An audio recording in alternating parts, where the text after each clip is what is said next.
मायका प्रेम।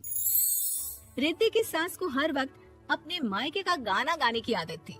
अरे बस करना माँ, मामा का ये किस्सा तो 50 बार पहले भी सुना चुकी है। अरे हाँ, तो क्यों ना बताऊं। तेरे चाचा तो उस वक्त हाथ झाड़ कर खड़े हो गए थे। तब मामा ही था तेरा जो आगे आया और मदद की। देखो अब ठीक है ना, जो हो गया सो हो गया। क्यों एक बात को हमेशा गाती रहती हो। अब तो बहू घर आ गई है, उसे तो सबको मान कर चलना है ना कि सिर्फ सास का मायका ही समझेगी वो। तभी वहाँ रिद्धि आ जाती है। माँ, आज मैं घर जा सकती हूँ? माँ को मेरी बहुत याद आ रही है। शादी के बाद एक बार भी नहीं गई। हाँ तो कौन जाता है। अरे मेरी शादी के बाद जब मैं विदाई होकर आई, इतना बड़ा ससुराल मेरा, खाने वाले 10 लोग और बनाने वाली मैं सिर्फ एक। ऐसा लग रहा था जैसे सिर्फ खाना बनाने के लिए ही ब्याह किया है। वो तो मेरा भाई था, गांव से एक काम करने वाली चाची को भेज दिया जो मेरा हाथ पटाती थी, और उसको पैसा, खाना, कपड़ा, रहने के लिए कमरा, वो सब किससे दिया था? तुम्हारे भाई ने। ये मामला रोज का था। ससुर भी जब गुस्सा होते तो वो सारी बात कह देते जो उनके मन में इतने समय से चल रही थी। मेरा भाई, भाभी, भतीजा, भतीजी सब छुड़वा दिया। मैंने जीवन भर सिर्फ तुम्हारे परिवार वालों से निभाया, लेकिन अब भी चैन नहीं है तुमको। बहू के सामने सास को लगा कि उसकी बेइज्जती हो रही है। अब सुन बहू, अपने कमरे में जा, कहीं नहीं जाना मायके वायके। घर का काम कौन करेगा? पड़ोसन। बहू समझ जाती है मामला गर्म चल रहा है। कमरे में जाने में ही भलाई है। कमरे में क्या है? तुम्हारी माँ हर वक्त चिक चिक चिक करती रहती है।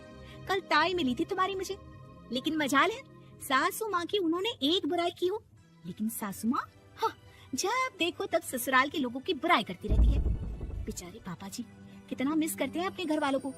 मेरा तो बड़ा मन करता है कि ताऊ जी, चाचा जी और सब मिलकर रहे, ना साथ रहे लेकिन आना जाना तो ठीक से रखे। हिंदुस्तान और पाकिस्तान एक हो सकता है, लेकिन चाचा और ताऊ के परिवार के साथ हम लोगों का मिलन ना जी ना, कभी नहीं हो सकता। ये बात है। देखिए मेरे साथ ना ज्यादा चैलेंज मत करिएगा। ऐसा कोई काम नहीं है जो मैं नहीं कर सकती। ससुर जी जो कि बहू की बात सुन रहे थे सामने आ जाते हैं। अरे बेटा, तू ये कर सकती है तो प्लीज मेरा परिवार किसी तरह मुझसे मिलवा दे। सारी जवानी तो मैंने किसी तरह काट ली, लेकिन जीवन के इस पड़ाव पर बहुत याद आती है मेरे परिवार की। हाँ हाँ पिताजी, आप चिंता मत करिए, बस मेरा साथ देते रहिए आप दोनों। फिर देखिए कैसे माँ जी भी ठीक हो जाएंगी और पूरा परिवार भी एक हो जाएगा। थोड़ी देर बाद बहू सामान लेकर घर से निकल रही होती है कि मना किया था ना तुझे मायके जाने के लिए, फिर क्यों जा रही है? बहू कुछ कहती इससे पहले ही बेटा बोलने लगता है। क्या है माँ, वो घर जा रही है। वैसे भी उसके माता पिता ने मुझे 10 लाख दिए तब जाकर मेरा काम शुरू हो पाया, वरना तूने मेरे लिए किया क्या है? अरे वाह बेटा, बचपन से पढ़ाया लिखाया, तेरे दुख दर्द में जगी, और आज वो लोग तुझे सही लग रहे हैं। और फिर ससुराल में लड़की खुश रहे, ये तो मायके वालों की जीवन भर की जिम्मेदारी रहती है। तो ये तुमको भी तो सोचना था ना। ताऊ जी ने पापा को पढ़ाया लिखाया, जब तुम नहीं आई थी तो पापा के लिए ताई जी ने पापा की माँ की तरह देखभाल की। अब बोलिए। अरे तू कुछ नहीं जानता बेटा, तेरे पापा को सब पता है, तभी वो उन लोगों से वास्ता नहीं रखते। मैं उन लोगों को जानता हूँ, लेकिन मैं तुम्हें नहीं जानता कि तुम्हारे मन के लायक काम नहीं हुआ तो तुम घर की शांति बर्बाद कर दोगी। सास जोर जोर से चिल्लाने लगती है। तभी वहाँ सास का भाई आ जाता है। अरे क्यों आप लोग मेरी बहन को परेशान करते रहते हैं? पहले ये जीजा कम थे, जब बहू भी आ गई। बहन, मैंने तो 30 साल पहले ही बोला था, अपना हिस्सा ले और छोड़ इन लोगों को, चल अपने साथ। बहू समझ जाती है कि मामा ससुर की नजर किस पर है। देखा, तुम लोग मुझे अकेला मत समझना, मेरा भाई खड़ा है आज भी मेरे लिए। बहू मायके जाती है और आते वक्त साथ में एक नौकरानी ले आती है। अरे बहू, कुछ खाने को दे दे। अरे आंटी, क्यों भाभी को परेशान करती रहती हो? उनके भाई ने मुझे जिम्मेदारी दी है, किसी भी चीज की परेशानी नहीं होनी चाहिए भाभी को, जो चाहिए मुझे बोलने का।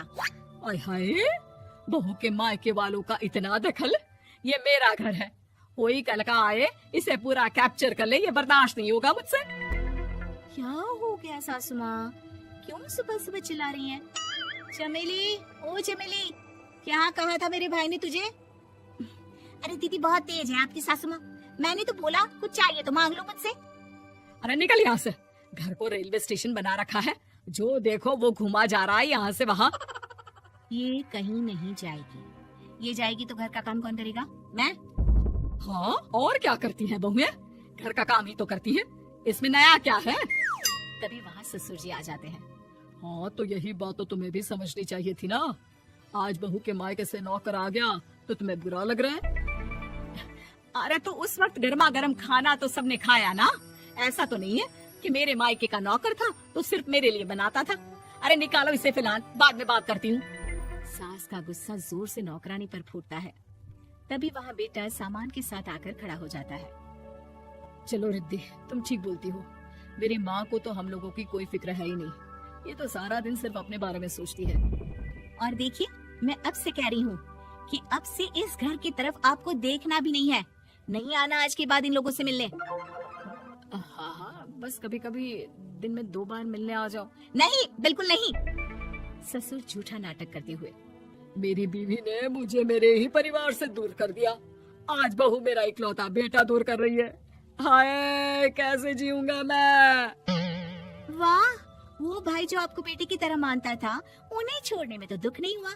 आज खुद का बेटा छोड़कर जा रहा है तो कैसे जीऊंगा। बड़े आए। अब सास समझ चुकी थी कि उससे गलती क्या हुई है।